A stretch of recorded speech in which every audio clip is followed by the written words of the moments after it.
I hear that you are excited for this one. Well, let's see how exciting it turns out to be.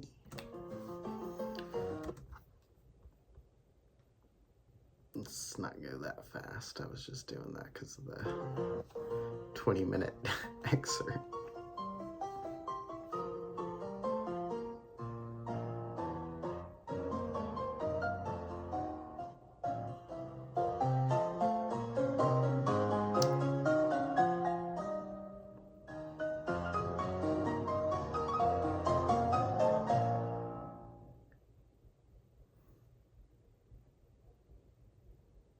Before the first twilight, Maria received the letter and the umbrella from Beatrice. This was done by Rosa acting as Beatrice. I've already demonstrated that Rosa is Beatrice, so all that is required is for her to have had the opportunity to give Maria the umbrella and the letter. Rosa is found sleeping on the couch by Genji. However, before that, she has no alibi at all. A lot of time has passed since Rosa left Maria behind in the garden, so just because Rosa was lying on the couch, that tells us nothing about how long she had been there. For all we know, Rosa had been there on the couch only for about 5 minutes, and could even have pretended to be asleep and pretended to wake up when Genji laid a blanket over her. In other words, Rosa had lots of time to go back to Maria and give her the envelope and the umbrella as Beatrice. So now we can move on to the first murder scenario. 6 people are found in the garden shed, namely Goda, Rudolph, Kyrie, Kraus, Rosa, and Shannon. The people standing outside can only see 5 bodies, but Nanjo, Cannon, and Hideyoshi are inside the garden shed. Shannon's corpse is lying outside of Battles and George's side. So what is Will's solution regarding the first twilight of the first game? Illusions to illusions. The corpse that cannot return to Earth returns to illusions. So what would be the explanation of the first twilight from the perspective of the official explanation? It would be as follows. There are only 5 corpses in the garden shed. Shannon is actually standing there in her Cannon disguise. Hideyoshi and Nanjo are Shannon's accomplices. In other words, Hideyoshi simply lied to George about Shannon being there. So the corpse that cannot return to Earth returns to illusions refers to Shannon's corpse being the illusion. Shannon wasn't dead to begin with. This would be the official explanation. At the end of Will's solutions to the first game, it seems to be suggested that Shannon indeed wasn't lying there, and that if George would have walked into the garden shed, he would have seen that there was no corpse.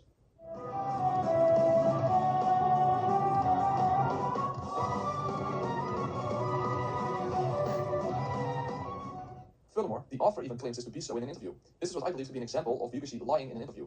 Quote, for example, at the first twilight in episode 1, when George was told by Hideyoshi, you should not look at this corpse. If he had gone in, not minding that there would be no face, he would have seen that there was no corpse. It would have meant the end of the incident. However, I have a superior explanation to this murder scenario. Furthermore, the official explanation is demonstrably implausible and unacceptable. First, let me explain why the official explanation is unacceptable. I will counter the official explanation with 2 blue truths. 1, it is impossible for Shannon and Cannon to be the same individual. I proved this in chapter 1. There is not a shred of evidence that Hideyoshi is the culprit's accomplice. Any theory involving accomplices for whom there is no evidence that points to their involvement should never be accepted. So basically, all I need to do is provide an alternative explanation and demonstrate that all factors that are required for that alternative explanation are in fact hinted at some part in the story, contrary to the official explanation that relies on an accomplice for whom there is no evidence. So this is what I believe happened that night. George and Rosa, and probably Nanjo as well, took everyone to the garden shed. Whether they were living or dead at this moment cannot be established. Rosa and George probably killed Goda, Kyrie, Rudolph, and Kraus together and then tore their faces apart using garden tools. The plan then was to fake both Shannon's and Rosa's deaths using the fake death drugs. George had probably knocked Shannon unconscious using the fake death drug before they killed the rest, since I doubt he wanted her to even know that he was a murderer, since she may very well not have wanted to be with him anymore if she knew that. So George probably carried her to the garden shed and covered her head in fake blood, which would lead people to believe that she would be in the same state as Kyrie, Rudolph, Kraus, and Goda. They also faked Rosa's wounds, and after closing the shutter, she would then take the fake death drug. In the morning, Dr. Nanjo would lie about Rosa being dead. That way, she could later on carry out murders when everyone was believed to have an alibi.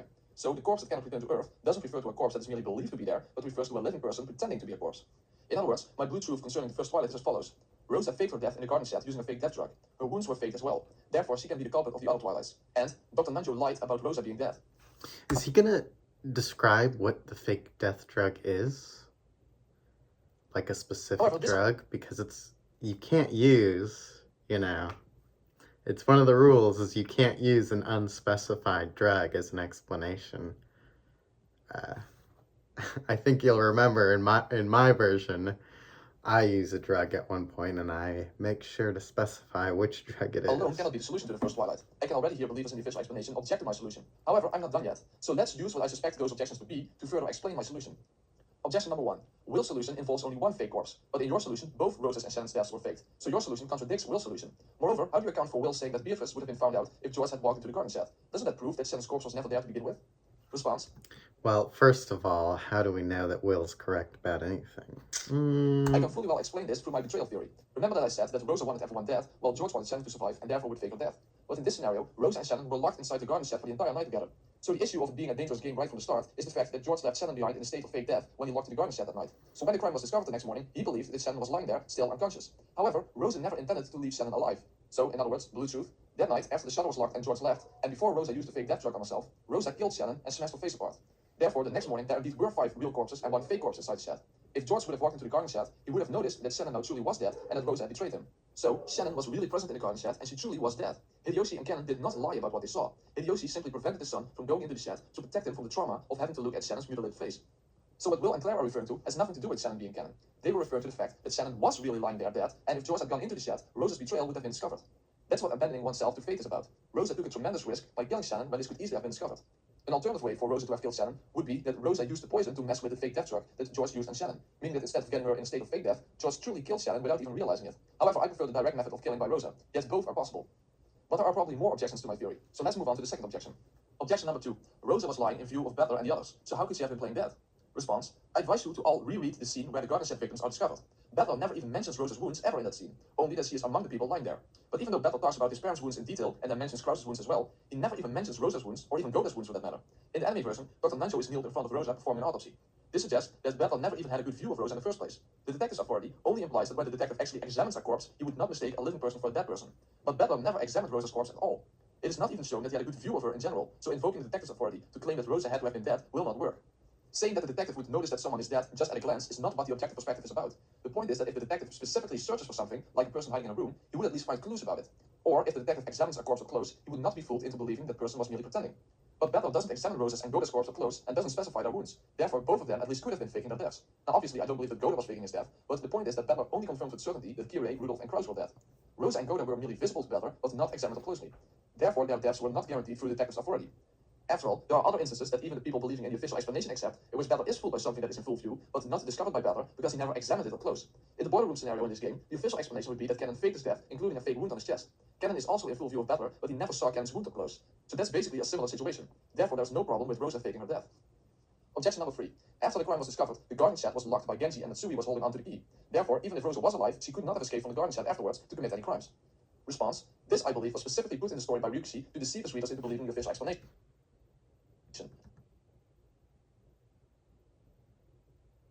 Because the garden shed was locked, it is suggested that the culprit must not have been present inside the shed, which would be the case if the Cannon theory was true.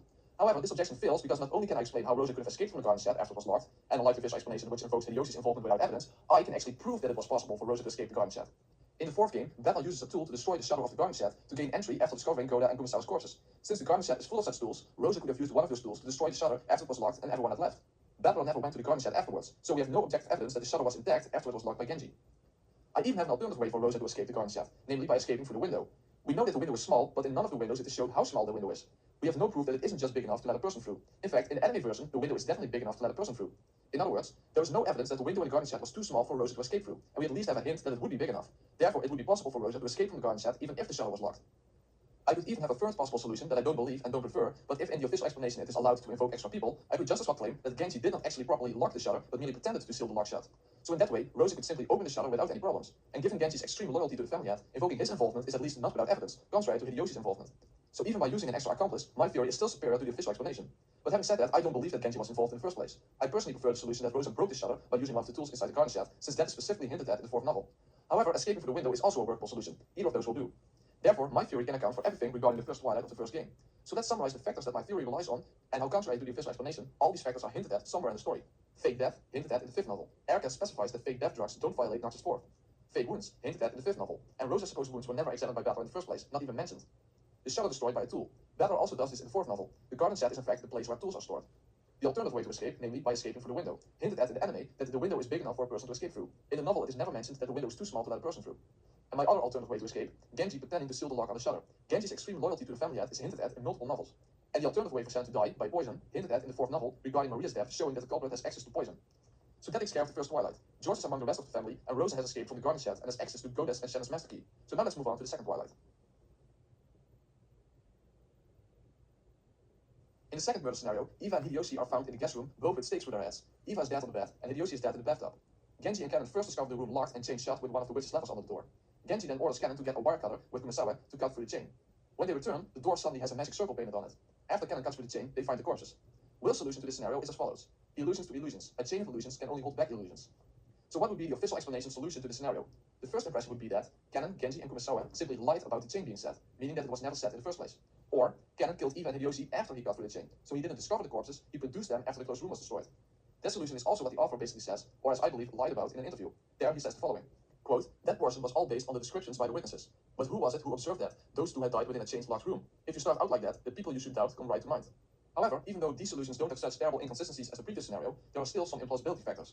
When it comes to Genji, Kennen, and Kumasawa lying about the chain being set, I can already invoke my disproof of the Kennen theory to make the official explanation have to invoke both Senna and Kennen as culprits. But I guess that some believers in the official explanation would at least be willing to accept that. But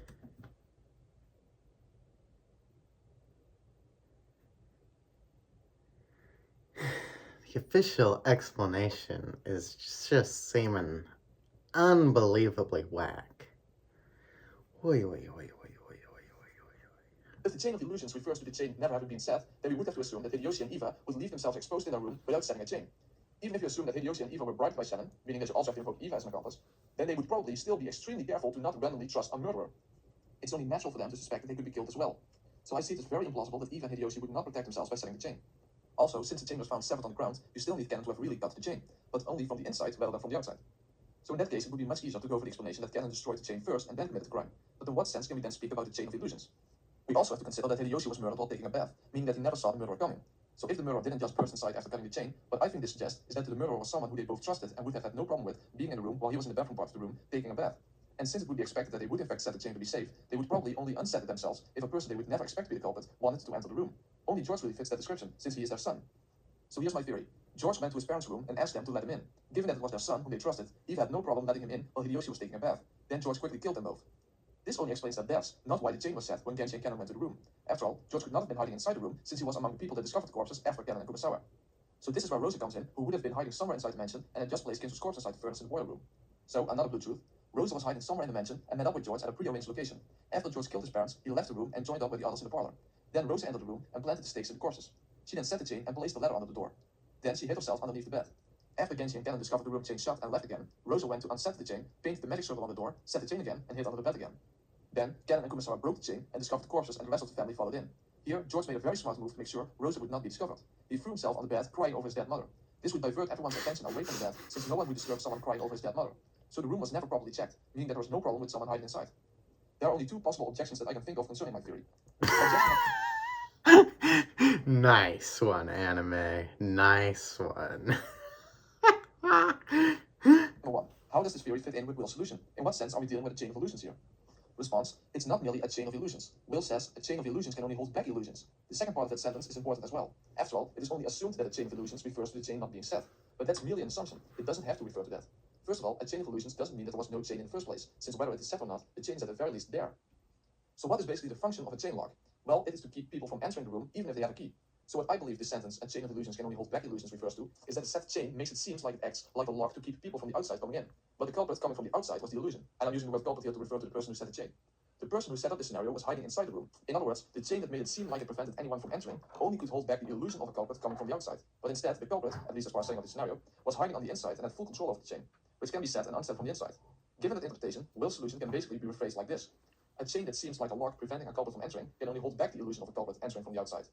The illusions here are that the chain would prevent the culprit from entering, and the other illusion is that the culprit did enter from the outside. Or in other words, that the culprit had to move past a set chain. I think that interpretation fits perfectly well with Will's solution. So what about the other objection? Objection number 2. George was in the parlor with Beppa the whole time, so he was not in a position to kill his parents. Response, we don't see what happens for several hours, so we have no objective evidence that George indeed was in the parlor for the whole time, without leaving once. Also, if he acted quickly enough, he could have gone to his parents' room, committed the crime, and returned to the parlor in a couple of minutes. So for example, during a bathroom break, he could have committed the crime. Since several hours had passed, it is not strange for George to have gone to the bathroom at least once. Also, already before Eva and Hideyoshi left, it is specifically mentioned that people left the parlor and later came back, as we can see in the following screenshots.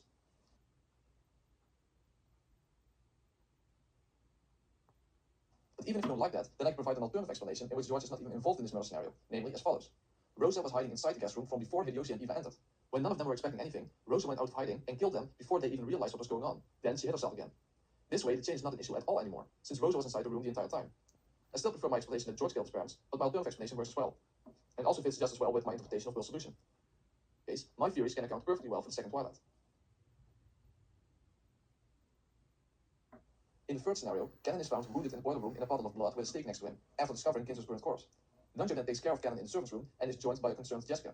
When they return, he claims that he was unable to save Kennen's life, and Jessica breaks down in tears. The red statements concerning this scenario are as follows. All of the survivors have alibis. Let us include the dead as well. In short, no kind of human or dead person on the island could have killed Kennen. Kennen did not commit suicide. Kennen did not die in an accident. So what it basically comes down to is that Kennen was never killed in the first place. In fact, he didn't even die. In other words, no one could have killed Cannon since Cannon isn't dead. Will's solution to this scenario is as follows. Illusions to illusions. The which and state of illusions can pierce naught but illusions. The official explanation of this scenario would basically be like this. Cannon faked his death in the boiler room. He is one of Shannon's personas and therefore the culprit. Nanjo is an accomplice and pretended that Cannon had died. Again, I invoke the fact that I have already demonstrated that it is impossible for Shannon and Cannon to be the same person, so you at least have to say that both Shannon and Cannon are culprits. But if you're willing to do this, there is no problem with this explanation. However, I can explain the scenario as well, given my own theory in two different ways. The first way is almost the same solution as in my original Umineko Explained video. However, I don't believe this solution anymore, and I needed to adapt it a bit because of Will's solution. So even though this is not what I believe to be the real solution, I will still explain what it is, because there's also no evidence against it. And that explanation would be as follows. Cannon was confronted by Rosa in the boiler room, who wanted to make him the next victim. However, Cannon wanted to go against Rosa's plan and actually sacrifice himself, meaning that he tried to take his own life to not give Rosa the satisfaction of including him in her ceremony. Cannon failed to kill himself, however, and merely was wounded. Since Kumasawa and the rest came to the boiler room, Rosa quickly threw the stake into Cannon's blood and then escaped through the unlocked door leading to the yard. Afterwards, Nanjo gave Cannon the fake death shark to fool Jessica into believing that Cannon had died. This way, Cannon would not be able to reveal anything about Rosa. So basically, Nanjo would have assumed that Rosa had failed to finish off Cannon, so now he had a still living victim on his hands. Nanjo himself is not a killer after all, so even though he agreed to help Rosa, he would not go as far as to actually kill someone himself. However, just leaving Cannon as he was would be too great a risk, so Nanjo simply used the fake death shark to have Cannon be unconscious as long as necessary. If Rosa then wanted to finish the job, she would have to do it herself, but at least Cannon would no longer be a threat. To connect this to Will's solution, the stake of illusions applies to the fact that the stake was stained with blood, which gave the illusion that it was the weapon that pierced Cannon. The witch of illusions would not refer to Cannon being alone in the boiler room, but to the culprit being a person who was believed to be dead. In other words, Rosa was believed to be dead, yet she was still roaming the mansion as the murdering Beatrice, making her the witch of illusions. But as I said, I don't believe that this is what actually happened in the boiler room. Because even if Cannon was all alone in the boiler room and did in fact fake his death, like in the official explanation, then even in my theory, in which he is neither a culprit nor an accomplice, I can still very much make sense of that. So I truly believe that Cannon did really fake his death in the boiler room, even though he's neither the culprit nor an accomplice. Now some of you may probably be very confused by that, but remember what I said in the previous chapter about Shannon and Cannon probably being aware of what is going on, suspecting that Rosa indeed is carrying out the witch's epitaph. In the second novel, it is suggested that Shannon is simply accepting her fate, meaning that she allows to happen what will happen. But Cannon is not like that. He is defying Beatrice as she is shown to fight back from the magical perspective, in both the second and third novels, and also to some extent in the fourth. So what actually happens in the boiler room?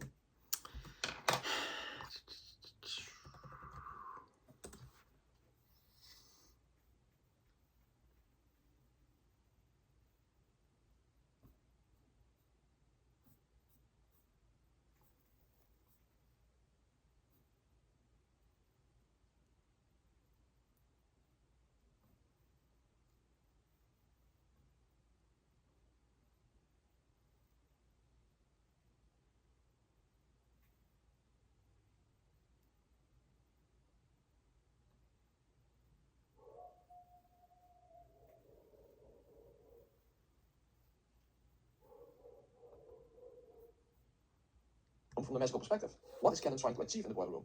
I will first show the anime version, and then I'll have the novel version in the background when explaining my theory.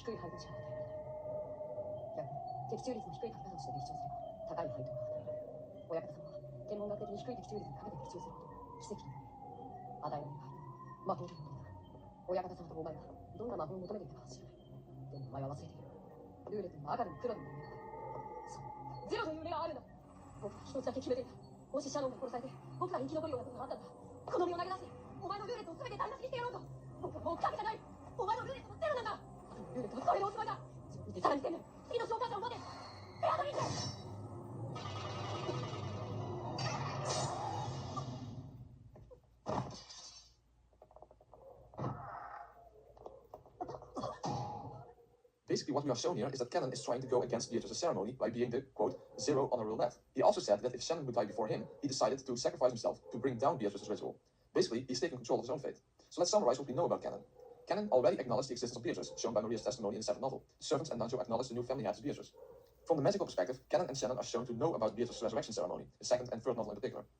Cannon witnessed Rosa in the garden shed and the fact that the two people were killed in a closed room, sealed by a chain that he had to cut himself, meaning that everyone had an alibi apart from the six in the garden shed if one of them wasn't truly dead. From the magical perspective, Cannon is shown to have the goal to bring down Beatrice's roulette by sacrificing himself by being the zero on the roulette. In other words, Cannon would have been in the position to realize that Rosa was in fact very much alive and was acting out Beatrice's resurrection ceremony. Since his beloved sister Shannon was killed, he decided to take his fate into his own hands and make himself into the victim of one of the Twilights. By this I don't mean he was trying to kill himself. What I mean is the exact opposite. He was trying to escape getting killed. By faking his death, he basically made himself in a fake version of the fifth Twilight. That way, the fifth Twilight of the ceremony would have been completed, yet without being killed by Rosa. This is what I believe is meant by him saying that he'll be the zero on Beatrice's roulette. Unfortunately, Cannon took a gamble and lost, because Nanjo noticed that Cannon's wound was fake and knocked him unconscious with the fake death drug. So my blue truth is this. Cannon faked his death in the boiler room, sacrificing himself rather than being killed by Rosa. Afterwards, he was sedated by Dr. Nanjo. Cannon probably died in the explosion at midnight. This way, Cannon faking his death fits in with my theory as well. In fact, I think that the magical perspective scene fits better with my theory than with the official explanation. After all, in the official explanation, Cannon is the culprit, while from the magical perspective, he is shown to try to go against Beatrice's ceremony. Basically, in my theory, the magical perspective scene is symbolic of what really happened, and in the official explanation, it contradicts what really happens. So I think my interpretation actually makes more sense. And as I've said before, I think that Shannon's and Cannon's entire behavior makes more sense in my theory. So given this explanation, Will's solution would be very clear. There was no witch and no culprit in the boiler room, and the stake never pierced Cannon's chest in the first place. It was all faked. The only objection I can think of here would be the following. Objection: where did Cannon get the stake from? Response: the locations of the stakes is an unknowable factor since we don't even know where the culprit is hiding them. Nor do we know where the culprit hides the weapons. But we do know that the stakes are part of Kinzo's collection, and that Cannon served as Kinzo's personal servant for about a year, and for 2 more years after his death. So basically, we don't know where the stakes are usually stored, or where they are throughout the duration of the games, before being found in the victim's wounds. So I acknowledge that I simply have to assume that Cannon somehow got his hands on one of the stakes. This is a weak point in my theory indeed, but I don't think that it's a very severe one, since there are too many unknowable factors here. When it comes to Kinzo's burnt corpse, I believe that Rosa burned his corpse before the second twilight. It takes a long time from the smell to go from the boiler room throughout the dimension, so it's no problem that it was only noticed after the second twilight.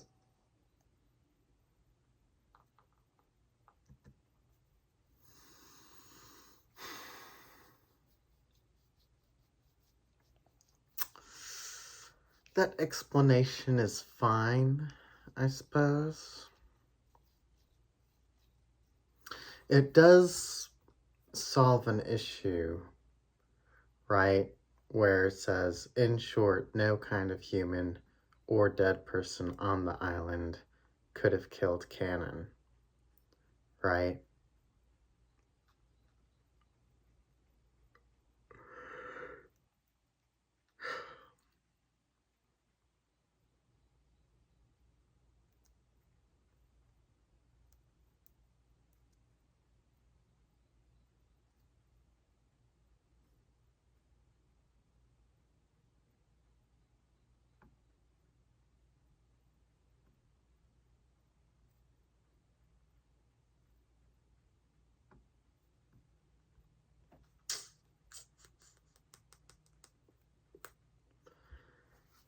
Which you could interpret that as her saying, as far as you know, this is impossible, right? Or you could interpret it as, yes, he literally was not killed by a human in this status. And if you interpret it that way, which admittedly is the more direct way to interpret it, then something like that theory would have to be true.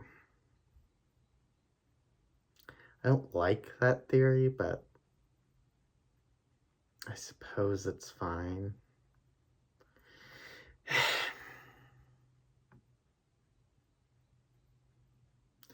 It's also confusing because, like,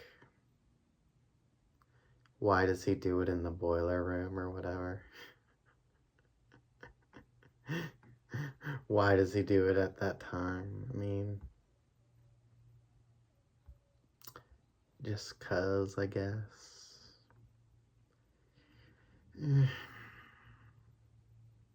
It's whatever. I guess it doesn't make a huge difference because that theory can also work in the context of the Rika theory, right? You just say that Rika did what he said Rosa did, and then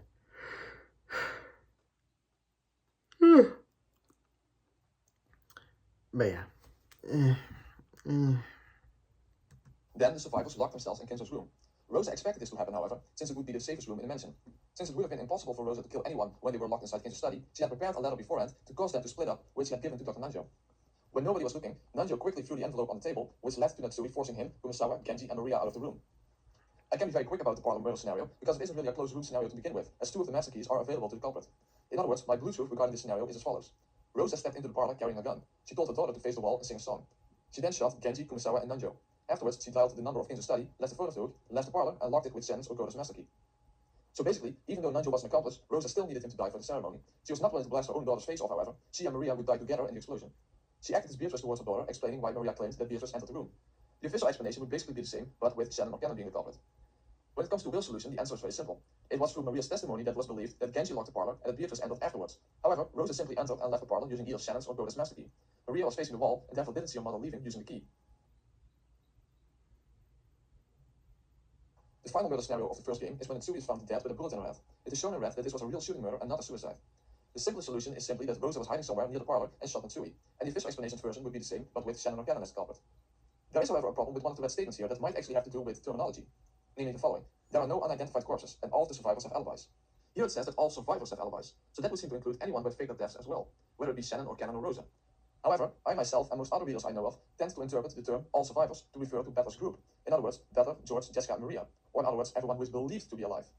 This is actually sort of suggested by the red concerning Cannon in the boiler room, because there Beatrice specifically mentions the dead as well as people who have alibis, which already should actually be clear because they were dead. So it could be that we are dealing with a problem of terminology here. However, if that's not the case, I do have an alternative explanation ready that at least is possible, although I want to emphasize that I don't think that this is what really happens, but at least it solves the problem if the red truly prevents anyone who is alive from being Natsui's murderer. So my alternative theory is like this. Cannon woke up after he had been sedated by Nanjo earlier. He got his hands on one of the guns and was going around the mansion trying to find Rosa to kill her. However, he bumped into Natsui, who assumed Cannon to be the culprit, since he actually thought that he was dead, and aimed her gun at him. Cannon and Natsui then shot each other, resulting in Natsui's instant death, and Cannon bleeding to death. Because Cannon didn't die at the location where he was shot, the survivors never saw him, which made Natsui's death appear like a suicide. Again, I don't think this is really what happened, but at least it gets around to the problem of the red. However, I suspect that the issue of the red has to do with terminology, as I said before. But if it doesn't, I at least have an alternative explanation. Now you might wonder why I chose Cannon as Natsui's murderer instead of Rosa. Why not just claim that Natsui and Rosa killed each other? Well, the reason for that is because it seems like Rosa appears to the survivors wearing the Beatrice dress just before the bomb goes off. This doesn't happen in the anime version, but it does in the original novel. Just before the clock strikes 12, they see a female figure and Maria runs towards her saying that it is Beatrice. Then the bomb went off, killing anyone left alive. If I claimed that Rosa and Natsui killed each other, I could no longer account for Rosa appearing at the very end as Beatrice. But if Cannon and Natsui killed each other, then I can.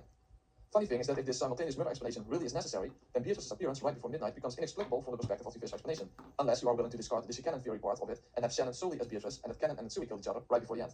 When it comes to the letter Natsui was reading not being next to her corpse, there can be multiple explanations. She could simply have put it in her pocket, threw it down somewhere out of sight, or there may never have been a letter to begin with, and Maria was either lying or mistaken. Now there are some small issues left regarding the first game that I need to address. What about Rudolph's statement that he fears that he's going to be killed at night? Well, Rudolph is not being literal here. This statement only seems significant because he does in fact get murdered at night. However, as we know from the 8th novel, Rudolph was going to come clean to Kyrie that she really was Battler's biological mother after all. In fact, Rudolph makes this statement after saying that he wants to tell Battler and Kyrie something later that night. So what he was referring to is that Kyrie and Battler would get incredibly angry at him. In other words, Rudolph was saying, in a manner of speaking, you and Kyrie are going to kill me tonight because of what I'm going to confess. He's not being literal, it's simply an expression. What about the bloodstains on Natsui's door in the morning before the first twilight is discovered? Well, Rosa planned to have Natsui as one of the victims of the first twilight. However, when she snuck into Natsui's room using Quotist or Shannon's master key, I assume Shannon's master key, as George would probably have knocked her out with the fake death drug before the murders because he wouldn't want her to witness those murders. But when Rosa snuck in, she noticed the scorpion bell on the doorknob. And given the quote-unquote rules of magic, Beatrice would not be allowed to enter that room. So she chose another victim. Oh, and for believers in the official explanation who would object to Rosa sneaking into Natsui's room, this is actually what Ryukishi said in an interview regarding the bloodstains on Natsui's door. The only difference, of course, that he said that it was Shannon, obviously. What about the gold that Kraus shows to Natsui? Some people use the scene in which Kraus shows Natsui that he's in possession of one of the gold bars as evidence that they were accomplices in the first game. However, I don't see how you can make sense of the first game with Natsui and Kraus as accomplices, given that Kraus' face was torn apart in the first twilight, which would rule out Natsui's cooperation. And of course, the simple fact that their involvement isn't required in any way, shape, or form. It's very well possible that Kraus is in possession of this gold bar in all of the games. I think it simply serves as a way to let the reader know early on in the story that the gold in fact really exists. After all, the scene doesn't suggest that Kraus was given this gold bar by anyone in the first place, so I don't think this scene has more significance than showing that the gold is real. So that takes care of the first game. As you can see, I can explain the entire first game with Rosa and George as culprits and only Nanjo as an accomplice. And my theory accounts much better for the howdunit of the first game than the official explanation does, in my opinion. Especially if you consider the impossibility of this Cannon theory. Basically, the only weakness in my explanation was regarding how Cannon got his hands on one of the stakes. But that's not really a severe weakness as it is not inexplicable. So now let's move on to the second game.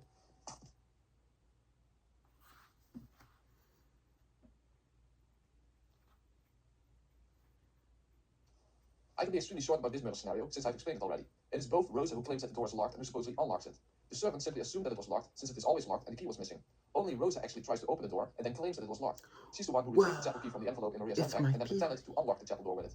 Will's solution was, the gold truth locks the lock of illusions. This is what I explained before. Everyone believed that the door was locked due to Rosa's illusion, which therefore made it a gold truth. However, I think that Ryukishi was very clever with how he phrased Will's solution.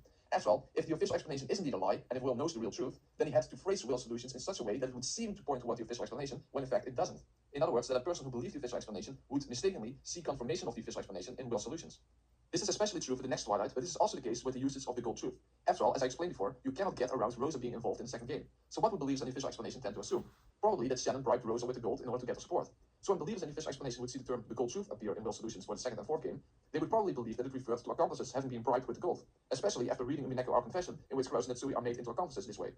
But Will's solution to the second twilight of the second game is especially phrased in such a way that it would seem to imply the canon theory. So let's move on to the second twilight. In the second murder scenario, Jessica is found dead in a room with a stake on her back and Cannon is missing. Will's solution here is as follows. Illusions to illusions. Illusions who have fulfilled their role don't leave a corpse. The official explanation here would be something like this. Cannon and Shannon are the same person. Cannon killed Jessica in a room and then locked the room with his second master key, namely Shannon's master key. Since Shannon ended her Cannon personality in that room, Cannon's death could be confirmed in red. An absolutely incoherent explanation, of course, but given this explanation, the meaning of Will's solution would be obvious. However, I've already demonstrated that it is impossible for Shannon and Cannon to be the same person. So Will's solution to the second twilight cannot entail the canon theory. So can we actually make sense of this scenario with Rose as the culprit, but which also makes sense of Will's solution and the fact that Cannon's corpse is missing? First of all, did Rose have the opportunity to commit this crime? Yes, she did. Rose had sent Genji and Shannon to Kinzo's study earlier on, and then later she followed to borrow Kinzo's gun. So this means that Rose had the opportunity to go to Jessica's room and kill Jessica and Cannon there. But if that's the case, how did Rosa lock Jessica's room, and where did Cannon's corpse go? And how does this fit in with Will's solution? First, let me explain how Rosa locked Jessica's room. The truth, Rosa locked Jessica's room with Cannon's master key. But as we know, when Bethel asked Nanjo to look if Jessica still had Cannon's master key in her pocket, Nanjo did in fact pull it out of her pocket. So that would seem to imply that Cannon's master key was locked inside Jessica's room. However, this is an extremely simple trick. Basically, it's like when a magician says, hey, there's a coin behind your ear. So here's my second blue truth. When Rose had joined up with the others, she Ooh, that's your solution, huh? Well, I suppose it's valid. Mine was different. And had more evidence for it, actually, in this case. But it doesn't really matter. I guess they're both valid. Gave Nanjo Cannon's master key. Then, although, it does matter in this case, because I don't think Nanjo wouldn't comply with Rika in this scenario, I don't think. But yeah. But that just means that it's a different theory, you know. He can't prove that my theory is wrong.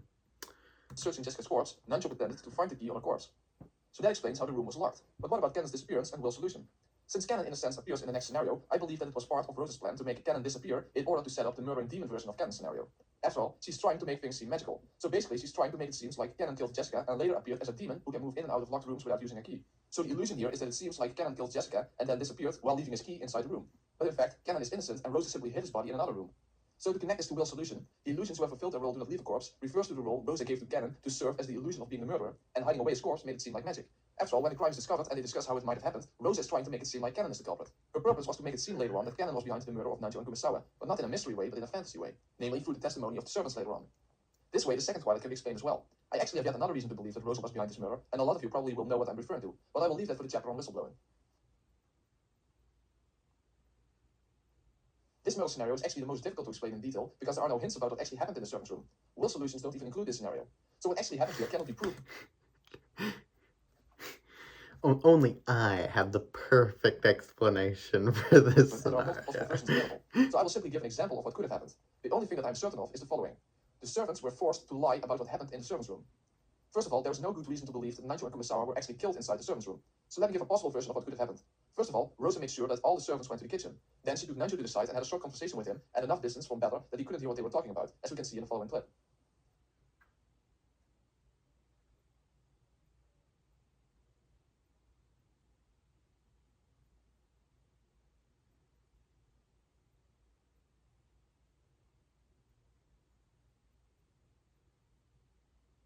Then, at some point, Nanjo drew a gun and held it against Kumasawa's head to get them all to cooperate.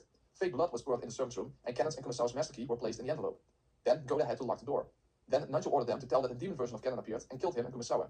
And they better cooperate, because if they wouldn't, Kumasawa would die.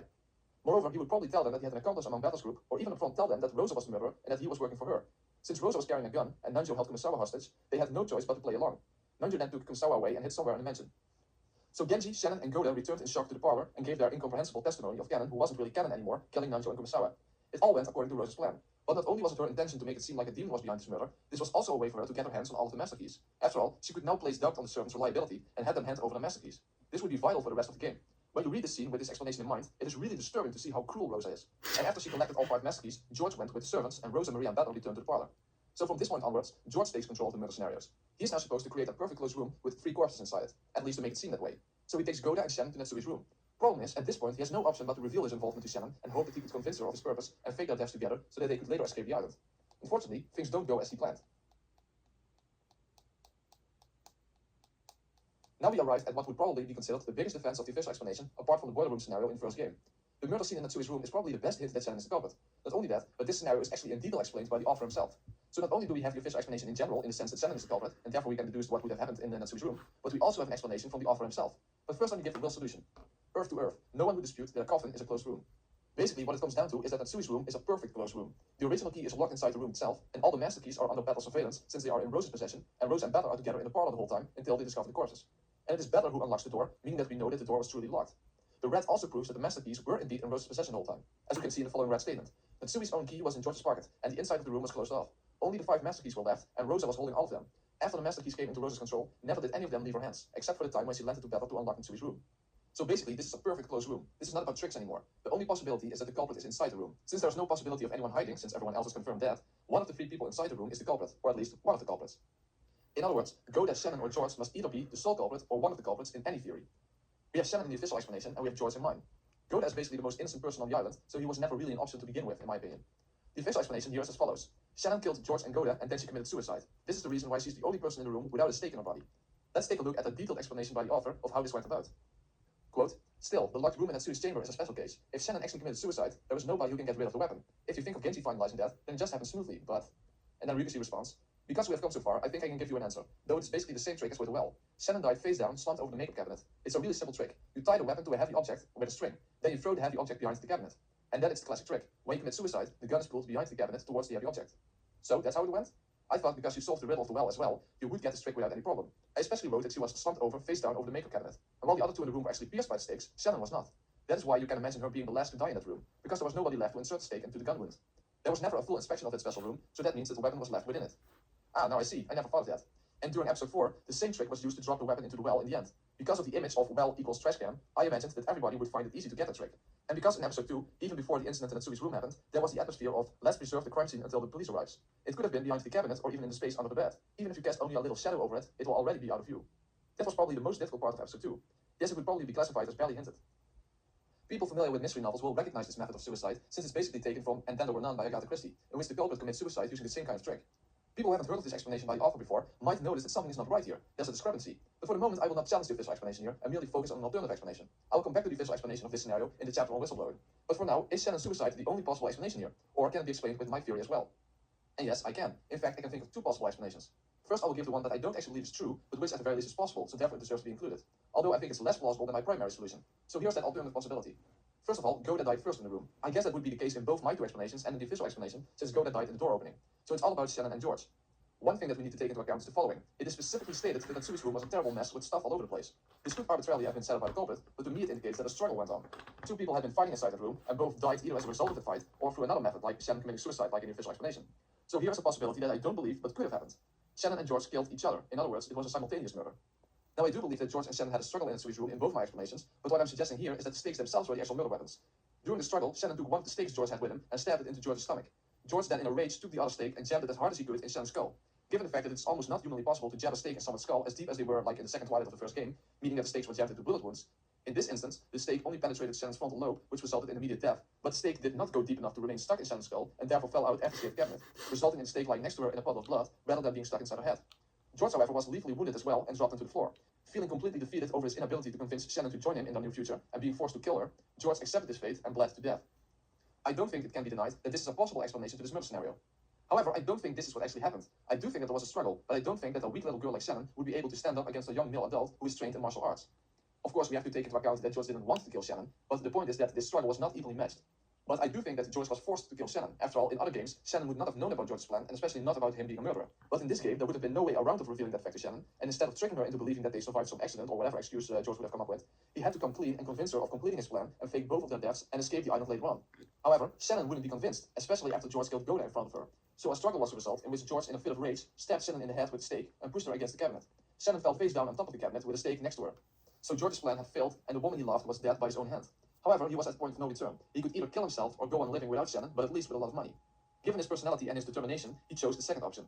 So even though he planned to fake both his and Shannon's deaths, he now had no choice but to merely fake his own. So George put something underneath his clothes to jam the stake into, so that it would look like the stake was inside his body. He could have used a piece of wood or some roll of cloth or whatever. After all, faking such a wound would be pretty easy. Now, some people may object to George faking such a wound, but if you accept the gun trick of the official explanation, which Ryukishi admits was barely hinted at, then there would be no reason why mind trick would not be allowed. At least faking wounds is hinted at and even necessitated in other parts of the story. But even better, you do not even have the option to object to George having a stake in his body by his own doing. People who have paid attention would know why that is, but I will come back to this in the chapter on whistleblowing. But there is still something missing in my explanation, namely will solution. Will solution suggests that everyone truly was dead in that sewage room, and I suggested that George faked his death. But here is where my betrayal theory comes into play, and the fact that Rosa doesn't want to leave anyone alive. So my blue theory is as follows. George killed Goda and Shannon in that sewage room and then used the fake death drug to fake his death. However, Rosa had poisoned the fake death drug, resulting in George unknowingly killing himself. But wouldn't the poison leave traces behind like it did on Maria in the fourth novel? Well, that's the reason why when Butler, Maria, and Rosa entered the room, and Butler confirmed both Goda's and Shannon's deaths, Rosa prevented him from investigating any further. Butler never had the chance to examine George's corpse. He only sees him from a distance. Rosa's the only one who examined George up close. I mean, just reread the scene if you want to make sure. Therefore, whatever hints there would have been of a fake stake wound or little traces of foam on George's mouth from the poison would not have been seen by Butler. So by preventing Butler from examining George, this closed room murder became complete. Okay, here is a last-minute addendum I wanted to add after I had already finished the video, but I was informed by another viewer that it was actually even possible for Rosa to kill George and Shannon and Goda in that sewage room. Because when Genji went to inform Rosa that he had found Kumasawa and Nanjo's corpses, his knocking on the door actually woke up Butler, who had been taking a nap in the sofa. Rosa could even have snuck sleeping pills or something into Butler's food, since they had been eating food that they took with them to the parlor.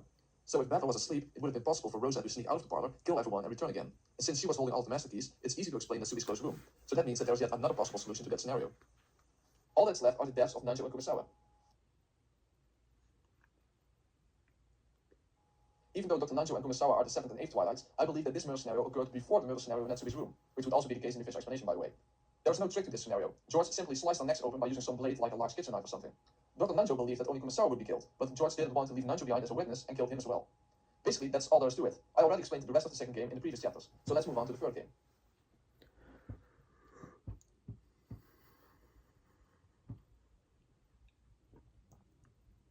I've already explained the majority of the third game in the previous chapter, so let's move on to the first scenario, the 6th-linked closed room scenario. Before I begin with my explanation of this scenario, I first want to say that I don't see any reasonable way that this scenario can be explained given the official explanation.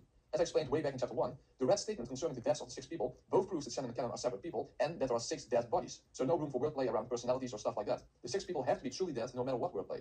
In Umineko Our Confession, there is a similar closed room chain made in which Shannon commits suicide in the chapel using the same trick as how she supposedly killed herself in the sewage room. However, that trick cannot be used to explain away the closed room chain in the third novel, since there is the red that none of the 6 committed suicide. Now, if you want to say something like that was technically not a suicide since it was the Beatrice persona killing the Shannon persona or something like that, then it's simply just end of discussion. Just like I said in chapter 1 and chapter 3, there would be no point to even having red statements if the red is that ambiguous, since you can then justify absolutely anything. I mean, you could even make the boat captain a culprit or an accomplice that way.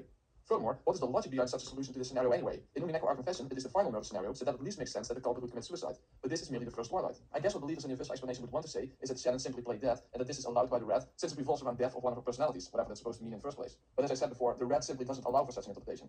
So I guess that the only thing you could say is that Shannon was indeed playing dead, but that she was discovered and then killed by family members.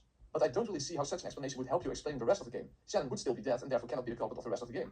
You could suppose that Eva is the culprit for the rest of the game, but then you cannot explain the murder on Dr. Nanjo. Basically, you are making an incoherent mess of the third game this way. So can I do better and explain it with Rosa, George, and Nanjo? And yes, I can. Again, I have 2 possible solutions to the first scenario, but let's take a look at Will's solution first. Illusions to illusions. In a closed room ring, the beginning and the end overlap.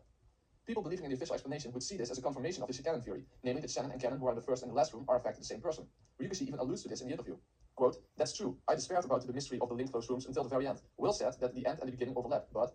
And Ryukishi responds, "It's a metaphor, so even the people who understood the hint seem to have done so only barely, because I wrote it that way to distract people who did not understand. I won't explain it further now." However, in this particular place in the interview, I don't think that Ryukishi is lying at all. After all, he doesn't in the end actually confirm the Cannon theory, even though people who believe in the Cannon theory would probably interpret what Ryukishi says here as confirming the Cannon theory.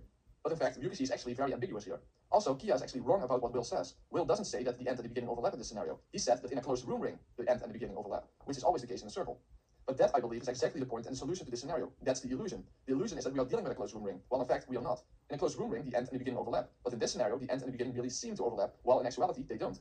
This scenario is not a ring, but a line. In other words, this scenario was already solved by Butler at the end of the 4th novel.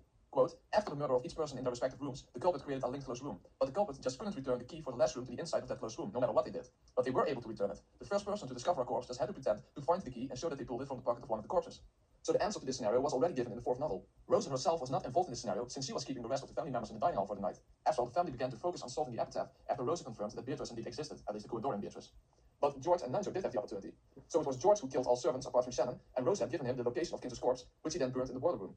Nanjo probably helped him carry the corpses, since it would be quite a pain to set up this scenario. Then George gave Nanjo Shannon's master key, making it a closed room line instead of a circle. And then, when Shannon was discovered, Nanjo was the one who said that no one should touch her and examine her body. And just like in Jessica's room in the second game, he placed the final master key on her body. Whoever then found her master key would have assumed that it had been there from before they broke into the room, given the illusion of a closed room ring. That is what Will meant by a solution. In a closed room ring, the end and the beginning overlap, like in a circle. But that's exactly what the illusion was. But then we should wonder why Shannon died. After all, George would have faked Shannon's death instead of killing her, but the red proves that Shannon was dead. Well, before I can go into that, we first need to consider another red statement, namely the following. Quote, all of them had wounds resembling gunshot wounds, which became fatal. Now, in the comment section of my original Umineko Explained video, somebody told me that I read this sentence the wrong way, because I took this sentence to mean that all the victims had fatal gunshot wounds. But he said that it means that the victims had wounds which resembled fatal gunshot wounds, in which case those wounds were not what killed them. But regardless, I can explain the scenario in both cases. Since I'm not sure which of the two is supposed to be the right reading, I will give two explanations. So here's the solution if the wounds were not necessarily what killed the victims. George faked a wound on Shannon which would appear like a fatal gunshot wound. He then used the fake death drug on her. However, Rosa has poisoned the fake death drug. Therefore, George unknowingly killed Shannon. And here's the second solution if the victims did indeed all have fatal gunshot wounds. The death proclamation was made sometime after the victims were discovered, so there's no problem with one of them dying after the closed room was destroyed. Rosa was not present among the people who went inside the parlor where Shannon was. That means that all she had to do was to enter the parlor herself after the rest left and shoot Shannon. As long as this happened before the death proclamation was made, then there was no contradiction. Now you will all of course demand of me to prove that assertion that Rosa stayed behind when the rest of the group went into the room. After all, we know that Rosa was among the discoverers, so where do I get this notion from that Rosa did not actually enter the parlor when the others did? This may sound strange, but just reread the chapter called Fragile in the third novel. It specifically says that only Rudolph, Kraus, Natsui, Eva, Hideyoshi, and Nanjo went into the parlor after Rudolph broke the window, as you can see in the screenshot. That means that Rosa was no longer under surveillance. So after the master key was picked up, they would probably have left through the door and later met up with Rosa. After all, we never see what actually happened, since right after Shannon is discovered, we skip over to the Netherworld. So there was no problem in saying that Rosa went through the broken window after the rest left through the door. And once Rosa was inside, she took a gun she was hiding on her body or even somewhere in the room and shot and killed Shannon. Then she met up with the rest again. Now you may possibly object that Rosa could not have shot Shannon without anyone else hearing it. But according to Umineko, our confession, the rifle can be muffled so that it makes hardly any sound at all. This is specified in the scene where Beatrice shoots Kurosawa in the leg to put the stake into the wound. Also, the red only says that it's a wound resembling a gunshot wound, so Rosa didn't necessarily have to use a gun. So it doesn't matter how the red about the wounds is interpreted. In both cases, I can account for Shannon's death, even though George intended to fake her death. Either he unknowingly poisoned her, or Rosa killed her after the closed room was destroyed. The only thing that I find strange is how the red is phrased just before Bella gives a solution, since it seems to suggest that all the keys were locked up inside the closed rooms, as you can see in the screenshot. But I think we have another problem with terminology here, just like with the red concerning the survivors in Natsui's murder in the first game. After all, Bella gives his blue truth that one of the keys was planted on one of the corpses directly in response to Beatrice's red truth. So apparently the red should not be read to make a proclamation that all keys were locked inside the rooms, but as a conclusion based on that they were found inside the envelopes and on the bodies of the servants. So this red might have been translated in a bit of an awkward way. Because if the red really was there to prove that all keys were inside the locked rooms, then it doesn't make sense.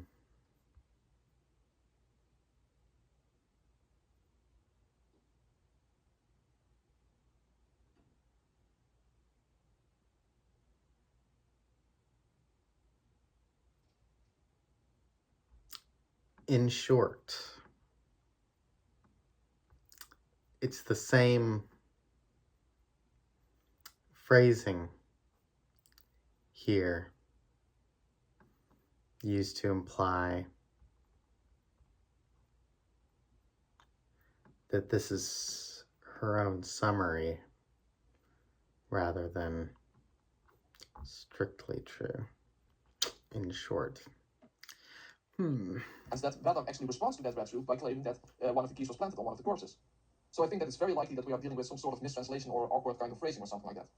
But I don't want people to go complaining that I said that the red should be taken at face value and not be worked around in order to fit your theory, even though that's not really what we're dealing with here, since we have a pretty good reason to suspect mistranslation or some problem with terminology. But anyway, I will give a third solution in which all keys indeed were locked inside the rooms, namely the following theory. George either tricked Shannon into believing that they were pulling a prank, or convinced her of his goal. He then faked her wound and had Shannon lock the room from the inside and take the fake death drug herself. Then she died either because the fake death drug was poisoned, or because Rosa shot her after the closed room was destroyed. Now I don't think that this theory is actually necessary, because I do think that it's a problem with how the red was phrased, exactly because Battle made this theory in direct response to it. But by including this last solution, my position is safe regardless of how the red is interpreted. And the believers in the official explanation are hardly in a position to object to this last solution, since the closed room ring in Umineko, our confession, was set up by convincing the servants that they were pulling a prank as well. So that takes care of the first scenario. I've already explained to the second Twilight in a previous chapter, namely that Rosa wanted to stop the murders because Eva solved the epitaph. However, George didn't care about Rosa's absurd ceremony, and in the resulting fight, Rosa was thrown on the fence, and then George had to strangle Maria on the spot, since she was a witness. Will's solution simply refers to the fact that there are no illusions or mysteries surrounding this murder. There's no closed room or anything else out of the ordinary. It is simply two people who are murdered, and nothing that even remotely would suggest magic. The only difficulty here is the same one I have regarding the third murder scenario, so let's move on to that one first. The third murder scenario is when Hideyoshi, Kirie, and Rudolph are killed in the entrance hall of the mansion. You already know what my view is regarding the notion of Shannon still being alive despite the red. We already know that to be impossible, but it is what many people believe, and it even seems to be what Kia, the guy who interviews Ryushi, believes. But also, a lot of people believe that Eva was behind this murder and the previous one on Rosa as well. However, I see no reason to believe that, especially if you consider that the stakes were used on the corpses. Why would Eva stick a stake in her own husband's body, even if you suppose that he was killed by Kyrie, for example, and Eva then killed Kyrie and Rudolph? Neither do I think that Eva killing Rosa and Maria makes sense. I mean, why would she do that? I don't think that Eva would kill for the gold. Nor would the Rose Garden scenario follow logically from Eva wanting Rosa dead, given that no weapons were used. So sure, it's possible that Eva committed these crimes, but it doesn't really make that much sense, and it's also not required. Anyway, it is actually true that Eva was probably not in her room since Hideyoshi had been smoking in that same room. But Eva's absence can be explained in other ways than going to Rosa to kill her. Remember that if Rosa is indeed Beatrice, then Eva would now know the truth behind what has been going on the island. So given all the new information she now had, like knowing that Ginsu truly was dead for 2 years already and such, I think Eva slipped out of the room to make certain preparations. After all, she discovered the gold and now she must find a way to get it off the island. And especially to make the rest of the family accept this. But also, Eva would know that she could still be in danger, because even though Rosa had come clean to her, Eva would also know that Rosa herself wasn't the one who killed the servants. After all, Rosa was with Eva the whole night in the dining hall. So just because she could have killed Rosa and Maria, it doesn't mean that she actually did it. I think that Eva slipped out of her room for different reasons and would have been extremely surprised when Rosa and Maria were brought in dead. In fact, this would have been a disaster for her, since Rosa was the one who could confirm that Eva really discovered the gold. But anyway, even though it was possible for Eva to not be in her room, that still doesn't prove in the end that she indeed did leave her room, or at least not that she had left the guest house. After all, given that Eva was sick, she could have spent a long time in the bathroom, and Hideyoshi might have used that opportunity to take a smoke. Now, it is probably true that Kyrie believed that Eva had left the room because of the cigarette and therefore proposed that she, Rudolph, and Hideyoshi would go to the mansion for food. But it doesn't mean that Kyrie was correct in her deduction. So what I'm trying to say here is that all this stuff around Eva during Rosa's murder and the murder in the entrance hall is extremely ambiguous and even unknowable. My point is that we can only speculate about what Eva was doing at the time, but we simply have no concrete evidence to base any theory regarding Eva's actual whereabouts on. But in any case, even if you want to believe that Eva was behind these murders, then it's not somehow the case that this is compatible with the official explanation and incompatible with my theory. I think it's simply somewhat out of place regardless of what you believe. All I'm saying is that there are simply too many unknowable factors here for us to draw reliable conclusions upon. And I at least don't need Eva to be the culprit in these scenarios. But in the end, my theory simply is the following. George snuck out of the guest house and killed Kyrie, Rudolph, and Hideyoshi in the entrance hall. I think there can only be 3 possible objections against George being the culprit in Rosa's murder and the murder in the entrance hall, namely the following. Objection number 1. As far as we know, George was in the cousins' room with Butler and Jessica. If he was with Butler the whole time, how could he have been behind the deaths of Rosa, Maria, Hideyoshi, Kyrie, and Rudolph? Response: I think this is a fair objection, but just like in the case of Natsui's room being locked before the phone call in the 5th novel, it's an unprovable objection. After all, we don't really see what happens in the cousins' room much, so we don't know if George was under the constant surveillance of Butler. Also, consider that it's not that strange for George to ask to be left alone for a moment, since he had lost Shannon. In fact, he does so before he escapes out of the window of the guest house later on in the game. Also, Butler mentions at one point that they were all taking a nap in the cousins' room. Also, George could have said that he went to his parents' room. So even though it's a fair objection, it's not one that can be proven to be true. And there are all kinds of ways to get George out of the cousins' room without being really suspicious. So basically, all I need to assume is that George was not under Butler's constant surveillance around the time Rosa, Maria, Hideyoshi, Rudolph, and Kyrie were murdered. I do acknowledge that this is an assumption, but the contrary position that he was under the constant surveillance of Butler is an assumption as well. So in my opinion, this is the only weak point in my explanation of the 3rd game, and just like in the 5th game, it's not really a severe one. The second objection would be this. Objection number 2. You said that it would be strange for Eva to use the stakes on the corpses, but since George would no longer be following Rosa's plan, it would not make sense for him to use the stakes as well. Response: first of all, George doesn't go around anymore setting up closed room scenarios because he doesn't care about Rosa's scheme, so he does indeed just kill whenever he has the opportunity. However, given that the first murder scenario was still according to Rosa's plan and therefore seemed magical and had black magic symbols on all the doors, using the stakes would at least provide more confusion and fear. And since George was a culprit from the beginning, he would have known about stakes, but Eva would specifically have to have been told by Rosa after finding the gold. After all, no stakes had yet been used. So I think that this at least fits better with George as the culprit than Eva, but I understand that this is all a bit subjective. The final objection has to do with Will's solution. Some people may interpret this to affirm that Eva was the culprit, since it implies that we should take these scenarios at face value. However, I think that's a very shallow approach. After all, if you take it literally, you would have to believe that they truly were killed by a witch version of Eva rather than Eva herself. Moreover, Rosa and Maria were in the end killed by Beatrice and not Eva Beatrice. Furthermore, in the next scenario, Will specifically mentions the quote-unquote obvious culprit, which he doesn't do in these 2 scenarios. So why wouldn't the solution to the next scenario also be no falsehoods in the final moments installed, if all 3 scenarios have Eva as the culprit? What I get from Will's solution is that there are simply no tricks behind these murders. There are no closed rooms or anything else suspicious. There are simply people found dead and that's it. I think that's all what Will is referring to. It has nothing to do with who the culprit is. So in conclusion, what I believe happened is the following. George followed Kyrie, Rudolph, and Hideyoshi from the guest house and then shot Kyrie and Rudolph first since they were carrying the guns. Then he shot his father as well and planted the stakes in their bodies and went back to the guest house. There's basically nothing more to it. When it comes to Will's solution to the murder on Krause and Natsui, the people who haven't seen my original Umineko Explained video will probably think that it goes against my theory, since Will's solution implies that Krause and Natsui were killed by Eva. However, the people who have seen my original video know already that I believe this to be so before I read any of the Chiru novels. So Will's solution actually confirms what I said way back in the original video. My theory was that George never intended to kill Krause and Natsui at that specific point in time. Instead, he went out of the window in order to get to the mansion undetected and had Nanjo lock the window behind him. Eva then went to make a coffee for Krause and Natsui and put poison in it. And this is exactly what Will's solution implies, which is as follows. Earth to Earth, the obvious culprit wields a mutable blade. The obvious culprit almost certainly refers to Eva, and a mutable blade would suggest a weapon that can change form or melt or something like that. So it seems to me that it implies that Eva used poison to kill Krause and Natsui, which is what I already stated in my original video. So why did I think that this murder scenario was done by Eva, even though I have George and Rosa as the culprits for all other murder scenarios? In contrast to what most people believe about the previous 2 murder scenarios, I did not have Eva as the culprit for those scenarios. So what makes this scenario so different? Well, basically there are 2 reasons. 1, George was most likely not the one who killed Krause and Natsui, since he escaped through the window without going to the first floor of the guest house. And apart from George, there was no one left to kill Krause and Natsui. After all, Butler, Jessica, and Nanjo are all confirmed in red to not having murdered anyone. And 2, Eva actually has a motive in this case. And by now, I can add in a third reason, namely that Will specifically mentions the obvious culprit in this scenario, which he didn't do in the previous two scenarios. However, I still believe that Eva probably had not set up the scenario in which Kraus and Natsui lay under the arbor with strangulation marks on their necks and stakes in their legs.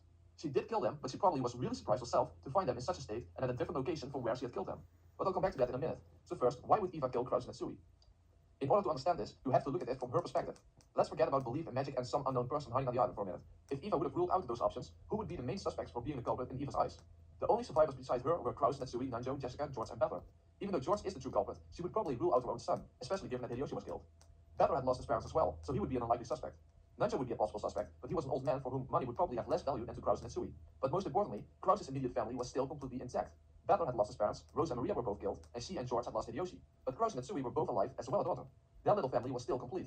Moreover, all the siblings apart from her and Kraus were dead. In other words, if she also would be killed, then no one would be entitled to the gold anymore. Kraus would be the only remaining child of Ginzo. Also, if Eva would reveal that she solved the epitaph, she no longer would have any support from the other siblings. Ginzo was dead as well. So even if she told them that she solved the epitaph, there would be no way that Kraus and Natsui would allow her to keep the gold. In other words, I believe Eva began to fear for her and George's lives. I think she believed to have found the culprits, so she decided to poison their coffee. Then she would go and arm the bomb to make the evidence disappear, hoping that nobody would go down to the first floor in the meantime. But then why were the corpses found under the arbor with stakes in the legs and fake strangulation wounds on their necks? Well, let's now try to look at things from Dr. Nanjo's perspective. What if Nanjo did in fact go down to the first floor and found Natsui and Kraus dead even though he had helped George escape from the guest house earlier on? So a murder occurred that had not been part of their plan in the first place, and Eva would be missing. Therefore, Nanjo would have realized that Eva must have done this. However, Eva was holding a gun, so if he had to defend himself to her, he would probably be in a weak position. He probably also realized that he had been quite foolish to help George escape from the guest house, since he and Eva would have been the only suspects who have locked the window. Also, Nanjo would probably be able to see that Kraus and Natsui were poisoned, and that would put the suspicion even more on him as he is a doctor. So Nanjo had to think of a plan. He decided to stage Kraus and Natsui's corpses under the arbor away from the guest house. He had been the one holding on to two of the stakes, which Eva of course wouldn't have known. And in order to make it not seem like they were poisoned, he used a rope to make it look like they were strangled. In that case, a martial artist like Eva would probably be more suspicious than an old guy like him. But he wasn't just trying to put suspicion on Eva. After all, it would be smarter to not make her look too suspicious either. After all, if setting up this scenario would be beneficial for her as well, then it would be a lot safer for him. So in the end, his goal was to make it seem as if Natsui and Kraus had disappeared from the locked guest house and became part of the witch's ceremony. This is why when Butler questioned Nanjo on George's disappearance, and Butler figured out that someone must have locked the window behind George, for the first time, Nanjo began blaming the witch. He knew that he was in a dangerous spot right now. So Nanjo had placed Natsui and Kraus under the arbor and jammed the stakes into their legs. So when Eva came back, she would be really surprised, but she wouldn't be in a position to say anything about it, obviously. In fact, it would be beneficial for her. So now let's move on to when George's supposed corpse is found in the parlor. Sometime earlier, George had escaped from the guest house by using the window on the second floor, and then Nanjo locked it behind him. The reason he did this was so that he could go to the mansion undetected. After all, his mother and Kraus and Natsui were on the first floor, so he couldn't just walk out of the front door. So why did George actually go to the mansion? Well, George was going to revive Shannon, whom he believed to be still alive. After all, he had faked her death that night. This would explain the magical perspective scene in which Beatrice and George go to resurrect Shannon. After Nanjo had displayed Natsui and Kraus under the arbor, he would go to George in the mansion to inform him of what happened. However, here is where things really went wrong. He found George next to Shannon's corpse in the parlor, and George had just found out that Shannon really was dead. Especially if this was because of the poisoned fake death drug, Nanjo would have noticed that Shannon truly had been dead when they first discovered her. But he had kept that a secret from George. So now Nanjo had to deal with an enraged George. Given that Nanjo probably had one of the rifles now, remember that Kraus and Natsui were both carrying rifles, he saw no other option than to shoot George, who now wanted to kill him. However, since this wasn't planned, Nanjo quickly ran out of the parlor in shock, after all he had never killed anyone before, and never intended on killing anyone, and then locked the door behind him. So he never checked to see if George really was dead. So now Nanjo was all alone, without allies, and with another murderer somewhere on the island, namely Eva. So in case he wouldn't survive, Nanjo left behind the most important information he had, namely the PIN number to the safe with the money he was promised by Rosa. So that even if he died, he hoped that his relatives would understand what this number was about and would be able to access the money for the sick grandchild. He then returned to the guest house, and later on, Eva returned, and to her surprise, Kraus and Natsui were missing. But to her even greater surprise, so was George. So now Eva would probably suspect that there was in fact an extra person hiding somewhere on the island. So the whole group went to look for the missing people, and they found Kraus and Natsui under the arbor. Then in the parlor they found George. Nanjo checked George's pulse and realized that he was merely unconscious. But of course he would say that he was dead. Is that actually what that number is? I don't remember the bank section well enough to remember if similar numbers were used there. From this point onwards, I have already explained what happened in chapter 3. Basically, Nanjo left Jessica behind in the service room to finish off George. But George had regained consciousness already and took his revenge on Nanjo when he stepped out into the hallway. And much later, when George had regained somewhat from his gunshot wound, to whatever extent it would be possible, he went after Eva and Butler. So Eva was then forced to kill her own son and shot Butler. She then escaped to Kubatorian and had the bomb destroy all evidence to create a cat box so that the world would never know that her son was behind the murders that occurred that day. So that is my explanation of the third game. In my opinion, the third game was the most difficult game to explain, basically because there was almost nothing to go on for the entire middle section of the game. My theory makes a lot of sense and ties a lot of things together, but even so, my theory and any other theory for that matter is simply impossible to prove because we're just missing so much information. You have to assume a lot of things, and there was hardly any evidence to support any theory at all. Even if you believe that Eva was behind everything apart from Nanjo's murder, it is still difficult to prove how and why she did it, especially George's death and Hideyoshi's death. You can speculate a lot, but you can prove very little. In any case, you simply have to assume a lot of things in the third game, and that makes it a very difficult game to explain. But I do think that my explanation does account for anything that needs to be accounted for in the third game. But we can never be sure about the exact details anyway.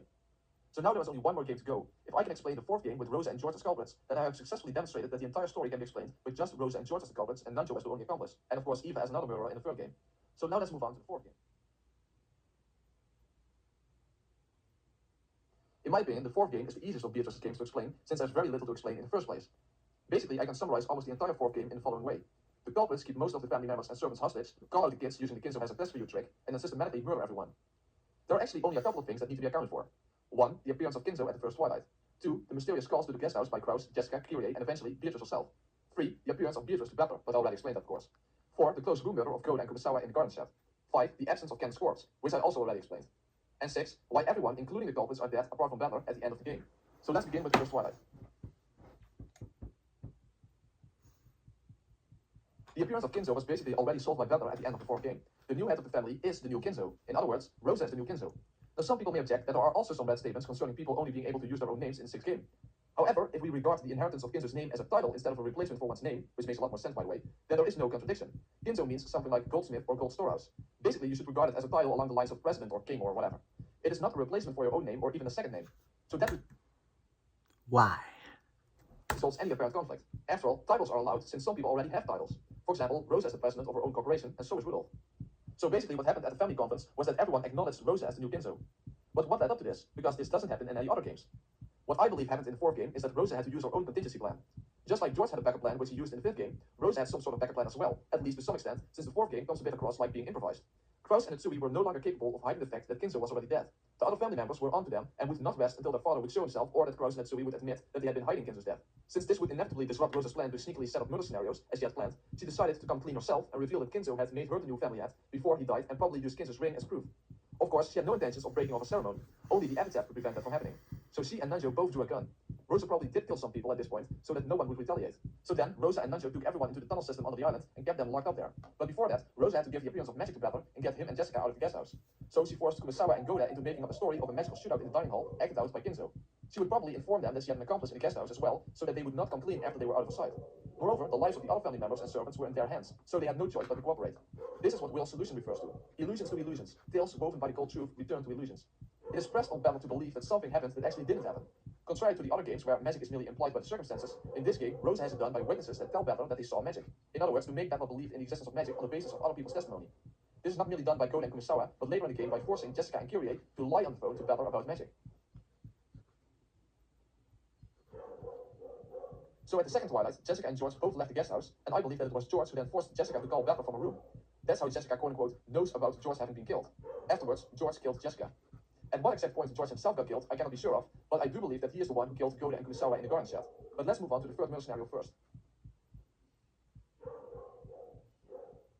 The answer to this murder scenario is very simple as well, although there are multiple possibilities of what caused the escape. Either this was planned and Rosa simply killed Nanjo as well, or Nanjo actually had problems with his conscience and released everyone. Rosa then chased after them and shot all of them. As I said before, the reason Kenneth's corpse was missing had nothing to do with him being a personality of Shannon, but due to the simple fact that his corpse was at the bottom of the well, where Bella was unable to find him. After all, the rat proves that he was the first in Kyrie's group to die. Quote, Kennen is dead. Among the 5 people in Kyrie's group, he was the first to die. In short, he was the 9th victim. So no incoherent Kennen stuff is required for this scenario, and the rat simply means what it says. So basically, Rosa went on a killing spree and killed everyone apart from Kyrie, who had locked herself in a room. Unfortunately for her, Rosa had a key. Rosa then threatened Kyrie to make the phone call to Butler, where she told him to not doubt the existence of witches. You can basically infer that Kyrie was forced to do this, as there are bullet holes all around her in the floor, suggesting that Rosa shot close to her feet a couple of times to get her to cooperate.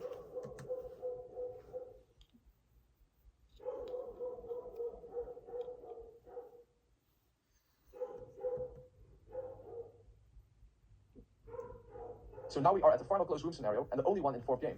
Goda and Kumasawa are shot for their heads and hanged in the garden shed. The only key to the garden shed is inside Goda's pocket, making it a perfect closed room. Butler actually had to cut through the shutter in order to enter the garden shed. There he discovered corpses and the garden shed key in Goda's pocket. At this point, he had already confirmed everyone else's death, so there was no possibility of anyone hiding anymore. Will's solution is as follows. Illusions to illusions, earth to earth. When fiction is shut up inside a cat box, it becomes truth.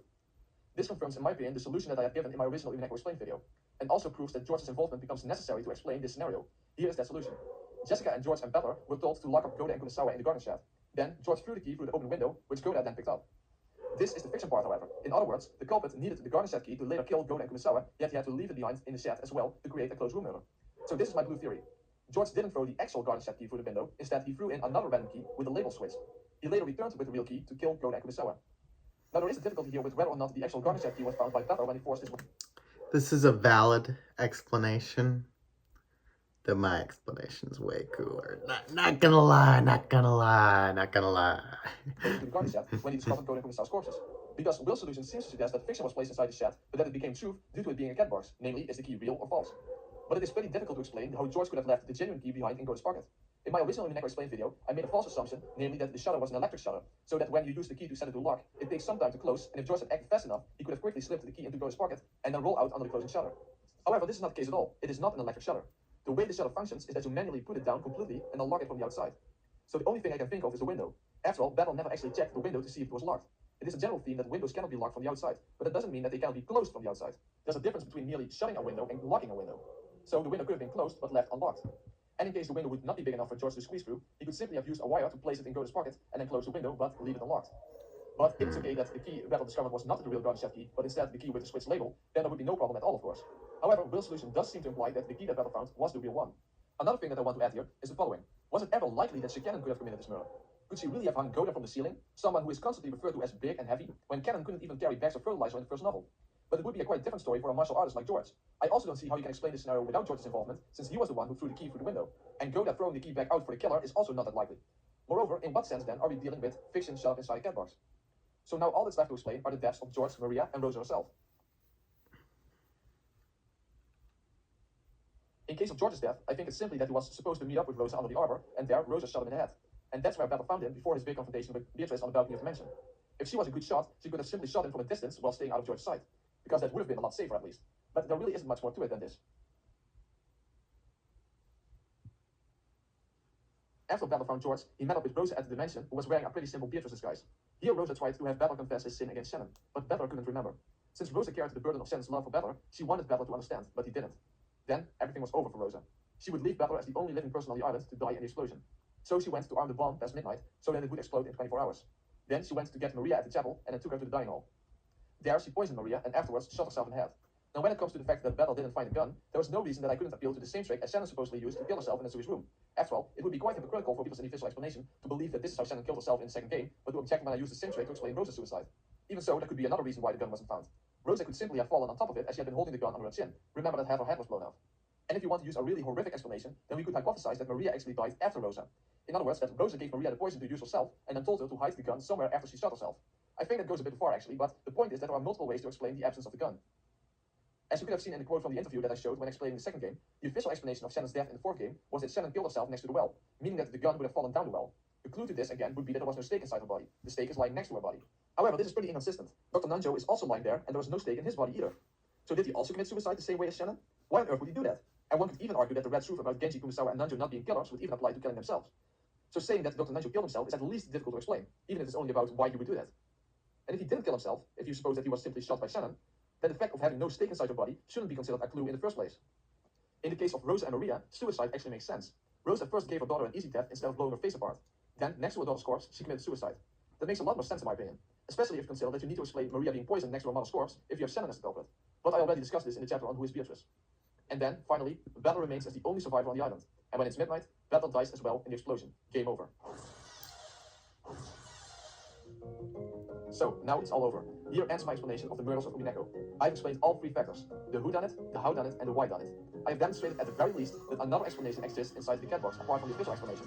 But I think I did more than that. Given the impossibility of the Shannon theory, the inconsistencies and a conflicting red statement regarding Shannon as Beatrice, and yet another conflicting red statement that I haven't yet discussed, the problematic solutions to the murders given the official explanation, and the arbitrary nature of randomly invoking accomplices without evidence, I am forced to conclude that the official explanation has never been an option in the first place. So if one would open the cat box, whatever one would find there inside, at the very least, the official explanation would not be it. I started this video with a very bold assertion that the official explanation is a lie. So now I've given you almost all the evidence against the official explanation and demonstrated that a consistent and plausible alternative explanation exists. So you have to make a decision. Either Ryukishi made a horrible blunder, screwing up his own story and going against his own rules without him realizing it, or he is very much aware that this official explanation is wrong and that he never meant it to be the truth behind the story to begin with. But as you have noticed throughout the video, at certain points I have left certain things not discussed. I haven't given you all the evidence against the official explanation and in favor of my explanation yet. Because if I'm right that Ryukishi is hiding the truth of the story behind the false psychiatrist's explanation, then probably certain hints should be found in both the story and in interviews. This is what is called whistleblowing. So in the next chapter, I'm going to explain how you could have known that the official explanation was never meant to be the truth in the first place, and also why Ryukishi would be lying about the truth behind the story. Bum, bum, bum, bum. Ooh, here it comes. Ooh. Before I will go into Ryukishi's motive, I first want to point out some things in the story that should have made us realize that Ryukishi was in fact deceiving us with a false explanation. The very first thing I want to emphasize is that there are two general rules that are an inherent part of the story, which at no point can be ignored. Those are the absolute reality of the red truth and the subjective or magical perspective in which many things we are shown as the viewer do not actually take place or are misrepresentations of what actually happened. When it comes to the red truth, basically anything in Umineko can at least potentially be doubted apart from the red statements. Only the things that are stated in red are the things that we can be absolutely sure of. This is emphasized at multiple times. Quote, the red only tells the truth. The red is absolute, a perfect truth, which no one can overturn no matter how hard they try. The red truth is simply truth, and there is no need to provide evidence, proof, or room for a counter-argument. You can't trust anything. You can't trust any words that aren't read. There exists no one whom you can trust. So when trying to figure out the truth behind Umineko's story, the red truth should be our absolute foundation. Everything else, and I mean everything else, is built on top of that. What we place first on top of that foundation is what we can be reasonably certain of, or what we need to assume in order to make any sense of the story. And that would be the objective perspective of the island version of Battler. Even though we cannot be absolutely 100% sure whether or not Island Battler's perspective really is completely objective and true, we do have good reasons for believing this to be so. Moreover, we kind of need to believe this, or else we lose all context to base our deductions upon, making it impossible to form any theories at all. So basically, without the detective's authority, there is no sense in trying to figure out the truth anyway. So it's essentially a necessary assumption and a very logical one. So this should be our basis for finding out the truth, and this is the basis that I used throughout this video. My entire theory is built upon this foundation. If anything, and I mean anything at all, conflicts with this basis, it should by definition be rejected, or the theory would have to be adjusted. The second inherent rule to Umineko is that of the subjective perspective or magical perspective. For the most part, the reader is being deceived in these scenes. The author is essentially lying to his readers about what is happening, and it's the reader's job to see through the curtain of deception to find the real truth behind it. So in essence, we have the foundation of red truth and the objective perspective, and the fact that throughout the entire story, we may be lied to by the author in any scene that is not confirmed on the basis of our foundation. The subjective perspective can be a complete lie, but some parts may also be symbolic representations of what really happened. So the first thing I want to make clear regarding my theory that the official explanation is a lie is the fact that being lied to by the author is an inherent part of the story. Seeing through the deception is what the reader is called to do from the very beginning. The question then becomes, where does this come to an end? So the difference between my position and the position of the believers in the official explanation is that the believers in the official explanation believe that the deception on the author's part ended near the end of the story, or at least at the end of the story. My position is that this deception endures throughout the entire story until the very end, and even continues after the story ended in interviews with the author. So the difference in these two positions is the extent and duration of the deception. Basically, my position is that we even need to weigh the author's word against the foundation of the Umineko story. What comes down to the fact that the author has to declare the truth in red, or else we cannot be sure if he's telling us the truth or not. And therefore, we should solely base what we believe the truth to be on the actual evidence from the story itself. Or to phrase it in another way, the author's words should basically be regarded as purple statements.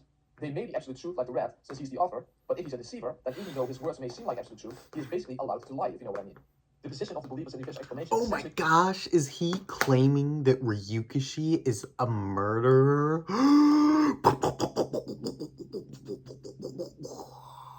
Comes down to that the white text from the magical perspective, coupled together with what the author said in interviews, trumps the red truth and even determines how the red truth needs to be interpreted, rather than the other way around.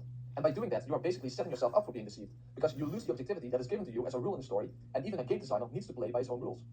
Another thing is that the concept of a deceitful author is actually part of the story itself, namely the witch Aurora, or her human form, Toya Hachio. Now I believe that Toya at least in part represents Ryukishi himself, namely the author of the Umineko novels, which Toya is as well, supposedly. After all, it is part of Enji's perspective that Toya knows the real truth but is hiding this throughout several forgeries. In other words, deception or misrepresentation which obscures the truth. In the final novel, Toya is about to present the real truth to the public, teases them with it, but then decides to not actually show the truth to the public anyway. This truth is in the form of Eva's diary, which only Enji gets to read, but which is obscured to the readers. Moreover, she lied to Enji on multiple occasions as well. Neither she nor Bernkastel really have Enji's best interest in mind. Toya is basically a deceptive author. When it comes to the seventh novel, in which much of the truth is revealed, this is done in a deceitful fashion, and this is even plainly admitted. Also, contrary to the previous novels, this is the first novel without an objective observer. Moreover, neither Enji nor Battler seems to experience this. It is only something that is experienced by the viewer through fictional characters, namely Leon, Wild Ace White, and Claire. Also, the truth is revealed cryptically, especially the howdone it. And, as I said, we are literally told that the seventh novel was specifically written in such a way that people who did not already have come to an understanding regarding Beatrice would be deceived. When it comes to the official explanation, which for the most part came from the seventh novel, the sixth novel, and interviews with Ryukishi, the evidence against that explanation being really the truth has been in our faces throughout the entire story. Apart from the first and the last novel, all novels contain legal evidence against the second tree's explanation. The second, third, and fourth novels all contain red statements confirming that Shannon and Cannon are two separate persons, and the fourth one shows that Beatrice and the person Battler sinned against are not the same person. The fifth novel showed how Shannon and Cannon appeared at the same time from an objective perspective, and the sixth novel gave us the key to unlock the proof from the earlier novels, namely the definition of the word people. Also, the sixth novel contained a hint that we should have been looking for an alternative explanation to the logic error, which I will come back to later. We are also twice forewarned that Shannon is not Beatrice. As I said just now, the red statement in the fourth novel that Battle's sin was not against Beatrice, but also how the seventh novel actually begins. In the beginning of the seventh novel, we see a scene in which a servant girl is falsely accused of being a murderer, and Will destroys this possibility by the red statement, "It's forbidden for a servant to be the culprit." Also, the issue is that the servant girl had no motive. So basically, after the intro, the rest of the novel should be regarded as an improved false accusation towards the servant girl, in which the attempt is made to provide the servant girl with a motive. But if we had actually paid heed to Will's red truth, which cannot be overcome since it's absolute, instead of trying to work around the death threat statement, which is exactly what Ryukishi expected people to do, as I will address later on, then we would have known that even though it might have seemed that Shannon was Beatrice and the true culprit, we already had the evidence that a different interpretation was required. But most ironically, and probably the most brilliant mindfuck on Ryukishi's part, is that we are literally told that Rose is the culprit, but nobody would believe that, which is extremely understandable because this happens within his subjective perspective. I'm referring to the second novel in which Cannon tells us who killed him and Jessica. 菅野さん、引き続き手を当ててしっかり押さえてください。使用認識に運びましょう。ローダさんたちに報告。はい。待ってください。ローズ様には犯人はローズ様。そういう意味なの、タラ君。いい。早く使用認識運ぼう。はい。これはひどい。何か槍のようなもので刺されています。とにかく止血を。タラ君、しっかりして。ローズ様。僕が。ローザ様がだとしたらバトラ様やジョージ様も危険なのでは。早く何とかしないと。でも刺激しなければローダ様もむやみには。あいつが言ったよ。僕たちを皆殺しにする。何ですと。あいつは僕たちを全員殺す。僕が先に殺されたよ。みんなも殺される。And also, we are told by Maria that when she is fighting Shannon and Cannon in the sixth novel, that she will kill them without mercy, just like her mother killed the others.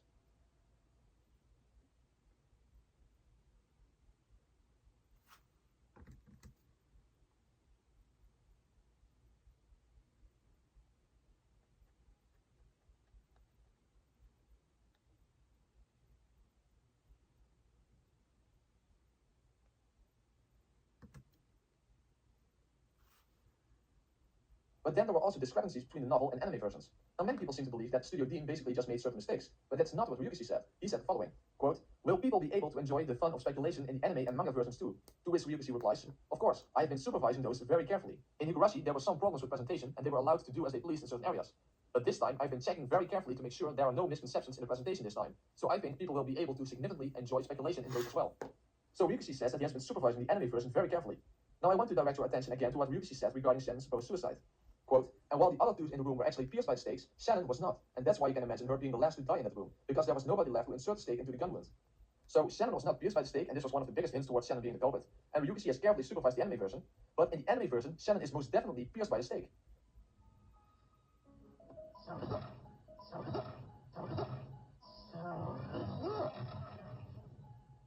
Wasn't she supposed to have killed herself using the gun on a string trick? Then why is this plainly contradicted in the anime version? Now, people who have seen my original Umineko Explained video will know that near the end of that video, I had an alternative theory with Shannon and Cannon, as separate people, by the way, as culprits. But you have to understand that it was a bit tongue-in-cheek when I claimed that Shannon might have killed herself in Natsumi's room by smashing her head on top of the stake. I was essentially being ironic by calling it a bit unusual way of killing oneself, which should actually be regarded as an absurd and unbelievable way of killing oneself. My alternative theory with Shannon and Cannon in my original video should not have been taken that serious in the first place. The only reason I had it was because I heard of so many people who believed that Shannon and Cannon were the culprits, and I had no idea about the Shannon theory at that time. So I thought that it might have been possible to get around to the red truth regarding their deaths by appealing to the servants' names and their roles as servants who died, which was absurd and incoherent in the first place, of course, and I didn't actually take that Shannon and Cannon theory I had seriously, and when I first heard about the Cannon theory, I took it even less seriously. Another thing is the issue of Shannon's corpse not being present inside the garden shed in the first game. Supposedly, Hideyoshi and Cannon were lying about Shannon being there, and George would have realized that if he had walked into the shed and would see that there was no corpse. But this hint is actually completely fucked up in the anime version, as they suggested that as soon as Hideyoshi pointed out that there was in fact a sixth corpse, it is suggested that George actually was able to see Shannon's arm, although he couldn't make out much more than that. Another thing is that the boiler room scenario, which would be one of the best hints for Cannon's guilt, is not even ever discussed in the anime version. And Shannon lying next to the well without a stake on her body, that's also completely left out. Basically, where is the supposed evidence for the official explanation in the anime version? So why are the most important things left out or even actually contradicted if Ryukishi carefully supervised the anime version to prevent such problems? Or are these discrepancies there on purpose? And what is also very interesting is that Rosa looks extremely similar to Beatrice in the anime version. There's a much bigger difference in how they look in the novel version. In fact, the similarities between Rosa and Beatrice were one of the first things that originally led me to believe that they were in fact the same person, because I watched the anime version first before reading any of the novels. So in the end, there were plenty of reasons to believe that the official explanation was a deception. So now the only thing left is Ryukishi's motive. Why did he deceive his readers into believing a false explanation? In order to understand Ryukishi's motive, let me read a couple of interview quotes. Quote, "Somebody who writes everything, including the solution, is sure to gain the praise of the readers." To which Ryukishi responds, "I'm not so sure about that. I liked it better when I didn't know everything. Knowing everything kind of ruined it. There are many novels like that. That is why, when I'm asked whether or not I would reveal the truth on the fan disc, I answer, I don't really want to do that." And another quote, "Well, maybe I didn't think of an all-out spoiler." And Ryukishi says, "Doing that is also rude towards the people who arrived at the truth. I also wanted to write a story where you can only get to the truth by reading it for all those people who kept on thinking. But the only guarantee I can give you in return is that if you read the thoughts of those who arrived at the truth now, even the people who did not arrive there can come closer to it. And I guarantee you that if you don't stop thinking, you will arrive at the truth. And by guaranteeing that, maybe some people will arrive there only through that."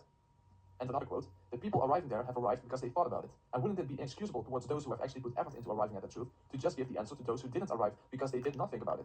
Because I hope for the fun in Umineko to lie in, thinking and troubling yourself, but reaching the answer through that.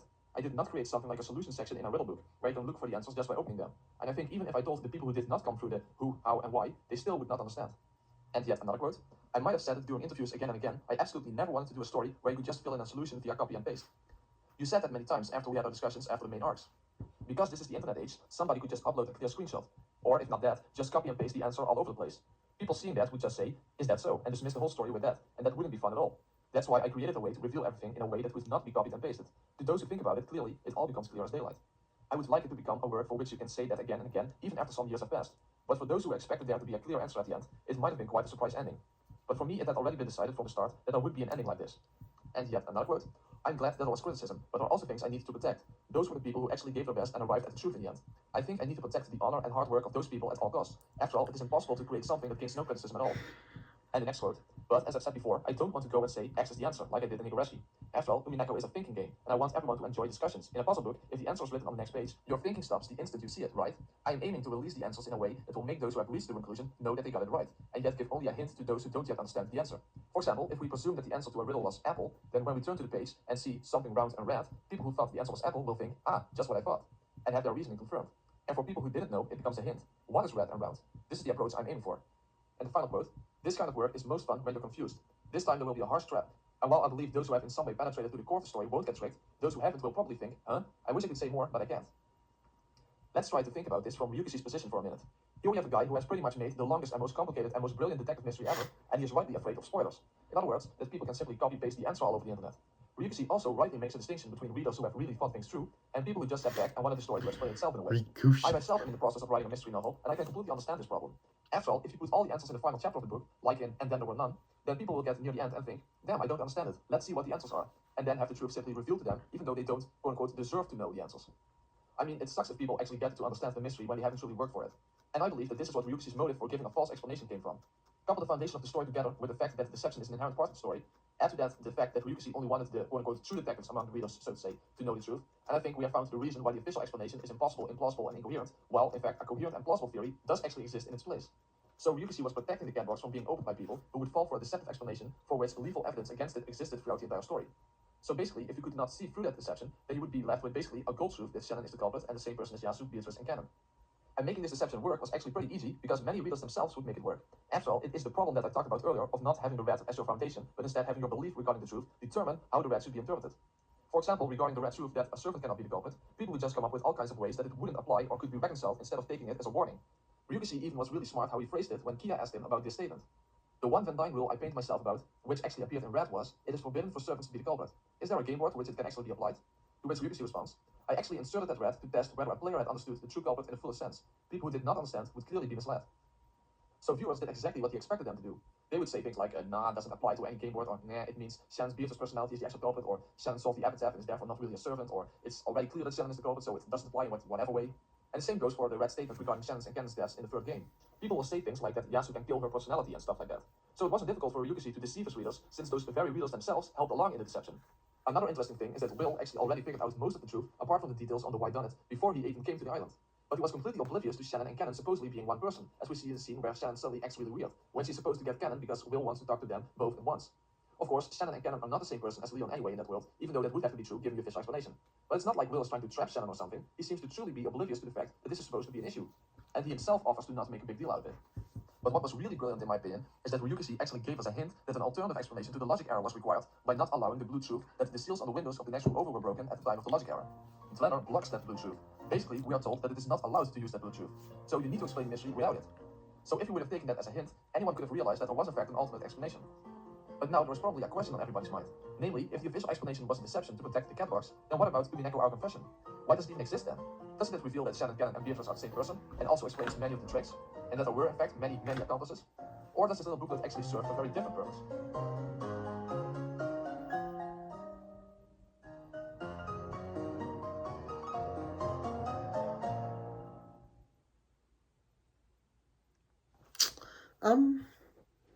Yeah, okay. All right. don't feel like I have too much to say about that one.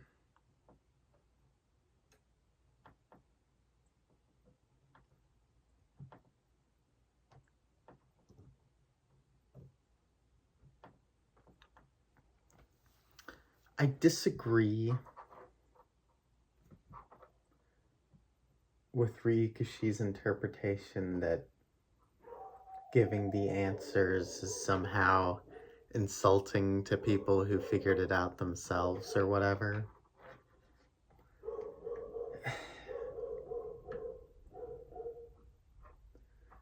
Fundamentally, we all have a very limited amount of time on this earth, right? And so, if you want to respect people, what you do is you do not waste their time, you know? Because that is the thing which we all lack, which we all could use more of. So writing an extremely unnecessarily long novel and then not giving it a proper conclusion, right? So that people have to spend more time thinking about it and arguing about it is extremely counterproductive. What you're doing is you are wasting their time, right? And so what do you give them in return? The satisfaction of having solved something? Not even really, because they can't confirm that they actually did properly solve it, right? So it's a hypothetical satisfaction, you know, never to be confirmed, never to be fully garnered, right? Always out of reach, you know, edged for all eternity.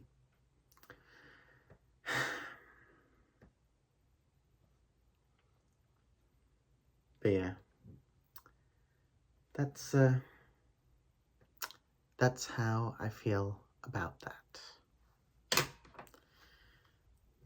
It's an important thing. It applies to a lot of other things. Lots of postmodern artworks and confusing philosophies. They are essentially there to waste what little time you have on this earth. And I find it very disrespectful of those authors.